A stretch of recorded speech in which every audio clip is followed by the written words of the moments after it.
Hello, I'm Jagannath, and you're watching The Natural Farmer.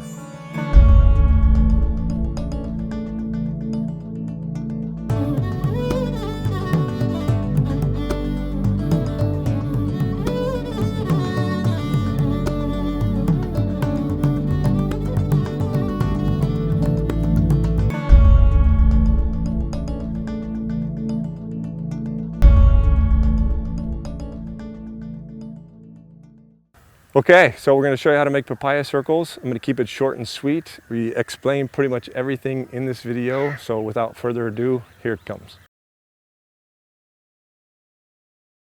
I'm going to show you now how to get papaya seeds and how to, well, not how to get them, we already got them. If you don't know how to get papaya seeds, then you need to ask a friend. You eat a papaya and scrape out the papaya, and you can kind of rinse off the seeds a little bit. But then, once you have the papaya seeds, okay, some people scatter them. Some people say, hey, no problem, just scatter them, no big deal, okay? That works. But what also works around here is you put a little bit of ash on them. And you put ash on them and you dry them out, and then you can plant them. So we got our papaya seeds, I'm going to show you, from this papaya. It's on this farm. We know it's a sweet papaya. We like it. It's a good papaya, okay? So we want to propagate that. So I'll show you the next step. Okay, so real quickly, this is how you do the ash method. So you take the, you might have some extra pieces of papaya. There's a third method, which I'm not going to demonstrate, but you can look it up online, where you actually take some of the juice from the papaya and you would let it ferment. So you kind of add water and then you let all this ferment. Because what happens, another piece, is, okay, so these seeds are inside the papaya. In order to prevent these seeds from germinating inside of the papaya and starting to grow out of a papaya fruit, there's a gelatinous coating. There's like a gel, okay? And so it breaks down. I mean, if you put it in the soil, it will break down. Obviously, before man was around to do any of this stuff, papaya was still growing. We sometimes, when we want to save the seeds, well, definitely, if you want to save these seeds, if you don't do something to remove or digest or neutralize this gel coating, then you will not be able to save these seeds. They'll go moldy in a few days. Okay, so that's number one point I want to make, and I want to be really clear on that. So we just go ahead and process it kind of the local Indian way here, because we keep these around. Sometimes we can toss them immediately. Sometimes we get distracted by something, and something comes up, and a few days come and we turn around and oh, all the papaya seeds are moldy. Okay, so to guard against that, we process them in this way. Take them, put them in a bowl, for example, here.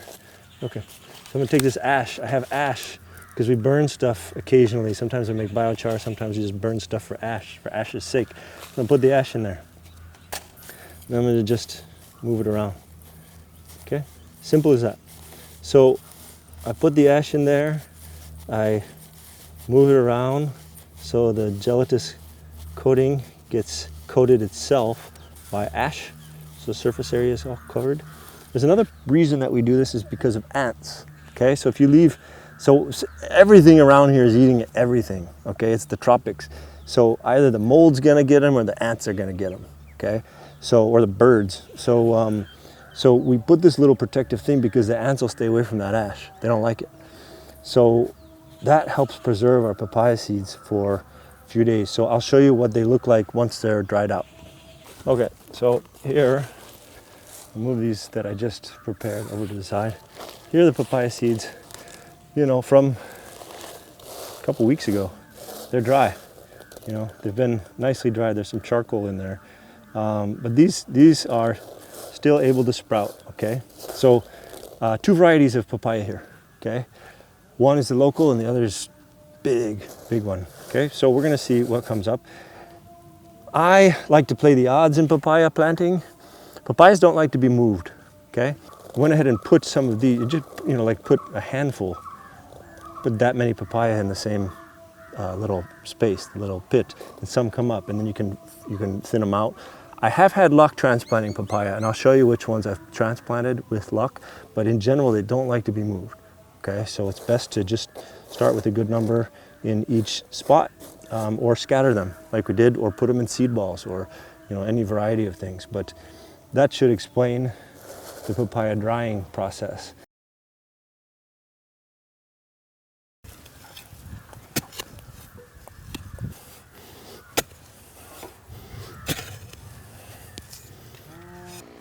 So we're taking the weeds just from here as the dry material, okay? We're just filling this pit with organic material. So I can even step on it a little bit. Step on it, make sure it's compacted. Literally, I'm taking this weed from here to here. There. No major transportation involved. No major labor or effort, just a little bit of labor, a little bit of effort from here to here. Okay, that's the transportation involved. That's the energy involved. That's the amount of petrol involved. Pretty sustainable, pretty straightforward. We just take it. And the thing I'm hoping to do here also is change your relationship to weeds. Because when you start to look at weeds as biomatter and biomass on your farm, then I don't think you'll get rid of them so quickly. I think you'll start to use them, because there's a lot of nutrient in weeds. There's a lot of water in weeds. There's a lot of biomass in weeds. There are many reasons not to pull up and burn your weeds, because that happens a lot around here. Is people pull all the weeds. They make super clean gardens, okay? They pull all the weeds, they put them out on the side, and then they burn them. And then after a few years, after the soil is depleted, they import red clay and they start over. That's not sustainable. It's not a sustainable solution. So we're trying to show you something easy and sustainable and halfway simple, not that difficult to do, okay? Even the cow agrees, right? So we go to the next step. We're going to determine where to put the holes. So we're gonna make 5 holes. So if we make a triangle and then 2 holes on the side. So if I put 1 hole here, 1 hole here, 1 directly across there as a triangle, directly across right there, perfect, right? And then 1 there, and then 1 there. So here's 1, okay? We can level it out. Once we get them in the hole, it doesn't matter. Nature doesn't care where they are. But we just want to make sure that they are somewhat evenly spaced. Okay, so then I'm gonna take, I don't know, 10 papaya. I'm literally gonna drop them in the hole, okay? I'm gonna pass this on. You do the same there. And I'll just cover them up lightly, just like that. Cover them up lightly. Okay, so that's basically it. Our papaya circle has now been planted. What I'm gonna do is I'm gonna plant, not in this video, I'll show you an update later, but what we're gonna do is we're gonna plant this whole arc in papaya circles, okay? So the papayas themselves are gonna kind of go like this, and like this, and like this, all along this arc, okay? And the cool thing in terms of hydration about this zone is we've got a ditch here that's harvesting water, I've got a ditch there that's harvesting water, and I've got a pit here that's harvesting water and nutrient. Not only are the ditches harvesting water, but leaves fall from these trees into these ditches. We cut and top off certain plants, throw them in these ditches. So these papaya are gonna have a lot of nutrient all around them. And also in terms of the backdrop of this garden, they're gonna act as a nice green backdrop, because on the other side, we're gonna have our rice paddy. Okay, so I'm always thinking in just these different kind of design terms and stuff. Some of that's not so natural farmery, okay, and we have more wild areas, but in certain areas I do like to design a little bit. So that's how you plant a papaya circle.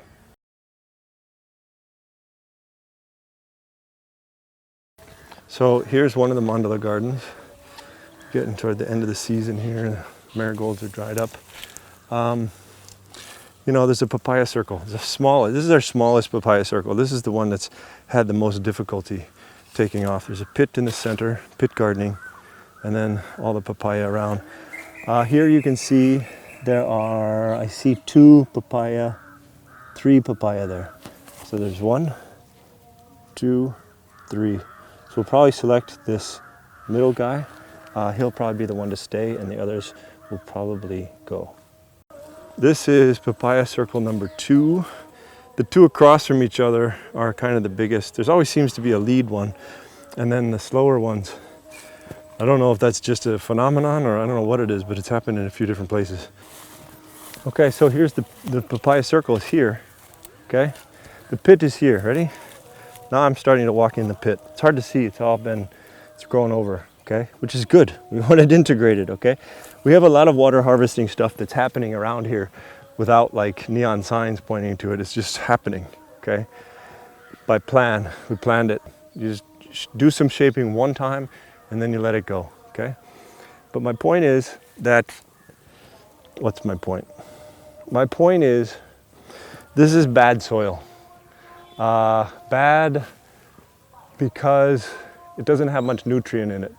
It's still, you know, perfectly wonderful soil, okay? But it doesn't have much nutrient for growing things. It's sand. As a result, you're going to get some nitrogen deficiency, some potassium, magnesium deficiency, if we want to talk in those terms. I don't talk in those terms much. I just say the soil's not good yet, okay? Not strong soil.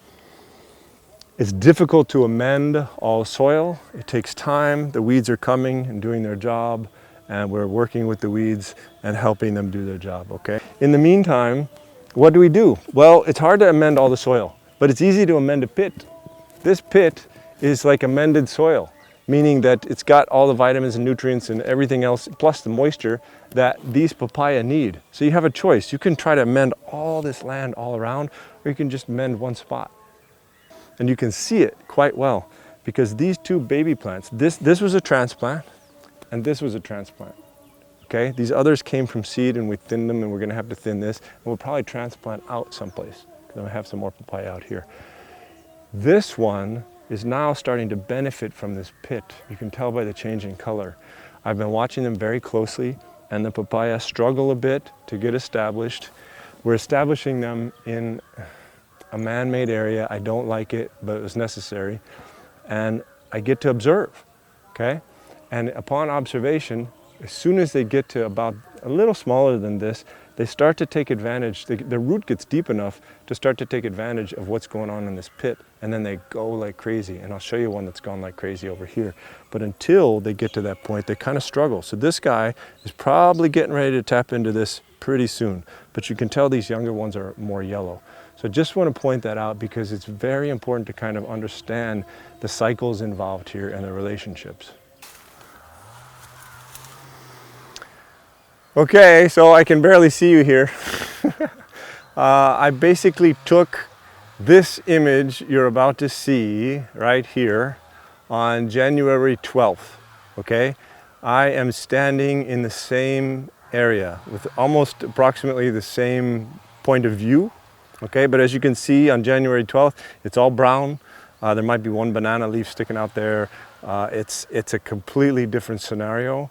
And so if we fast forward to today, which is April 30th, it looks like this, okay? This is the papaya circle. And on January 12th, this was the papaya circle.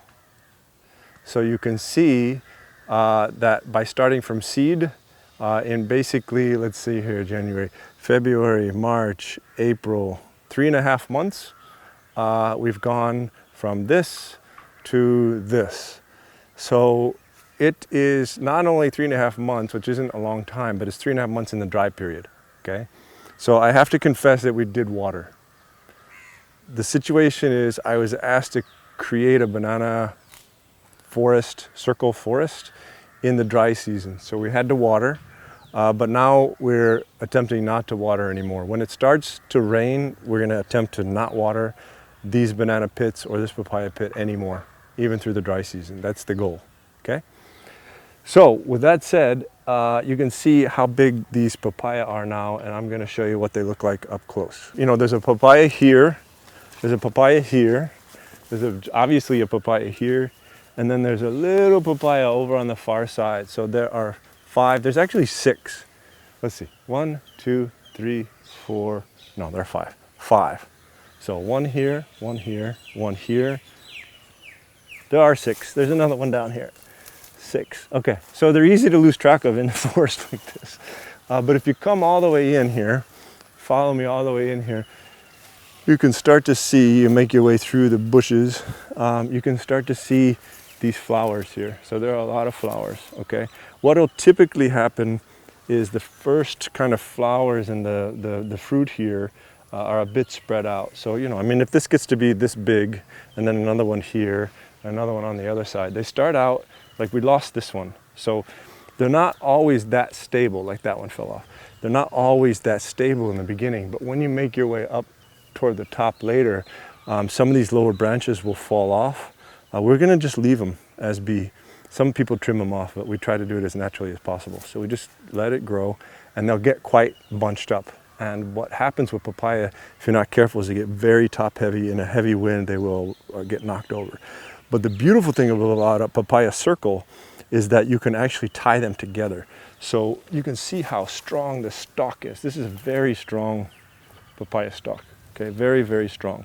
Sometimes people complain that in fast-growing papaya, the stalk gets a little bit weak. But as you can see, this is a very muscly stalk. If you look down at the bottom here, you can see it's already starting to change its color to the brown, this classic texture of papaya, which becomes almost like a tree. It's not technically a tree, it's technically a grass in classification. But it's, you know, everything's looking good, and you can see them all around here. And this is the pit. Our pit's actually pretty low. We could do to put some more organic material in this pit to keep it happy and to keep the moisture in there. But we're well on our way here, and you know, I couldn't be happier. And I highly recommend this. Again, the reason we do this, and I've talked about this a couple times in this video, we have terrible soil. There's terrible soil all around here, okay? So the choices are simple. You can either break your neck and try to fix all the soil, you know, or make tons of compost and put it in this little pit, or, you know, different things like that. Or you can make one pit, throw a bunch of organic material in there, the soil fixes itself, and then all these papaya are happy because they tap down into that, and it's a water harvesting system. I just want to add also, I said it before, and hopefully you just understand this, there are no chemicals. Zero chemicals involved in this, okay? And I don't want to get too fixated on the, oh, it's growing so big, so fast, blah, blah, blah, because there's a lot of that in chemical farming, and it's all about ego. I don't want this to be all about ego. I want strong, healthy plant. Okay, if it grows quickly, great, but we want strong, healthy plant. We want good nutrient, and we want good taste out of this plant, and we want water conservation, okay? These things are not talked about enough in organic farming, and we want to talk about them here. So no chemicals, good water conservation, and simplicity. We want it to be easy, okay? So we're really happy about that. Thanks.